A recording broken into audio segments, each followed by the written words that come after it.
Hi, my name is Jason Isles. I'm an accounting manager at Dot Foods Incorporated. We buy full truckloads of product from different manufacturers all throughout the country, and we bring those into our warehouses, consolidate it, and then offer less than truckload deliveries to different distributors throughout the country, freeing them up to get a weekly delivery rather than needing to go direct to a manufacturer and have to buy a truckload of certain types of products. So we have deployed Vena to over 225 different users throughout our company.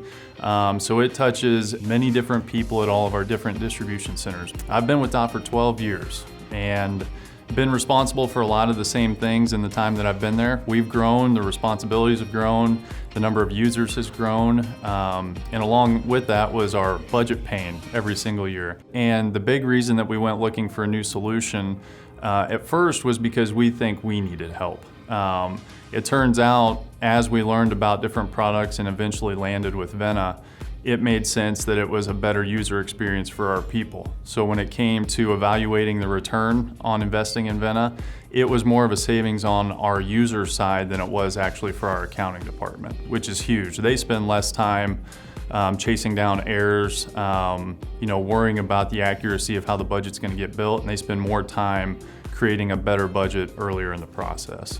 We're always preparing for our next budget cycle. We do a really detailed plan annually. So we're constantly looking for better ways to enhance our users' experience when we do that. We found the best way for us to win in getting a change made to our budget process is if it makes sense for the people that are actually using and assembling the budget.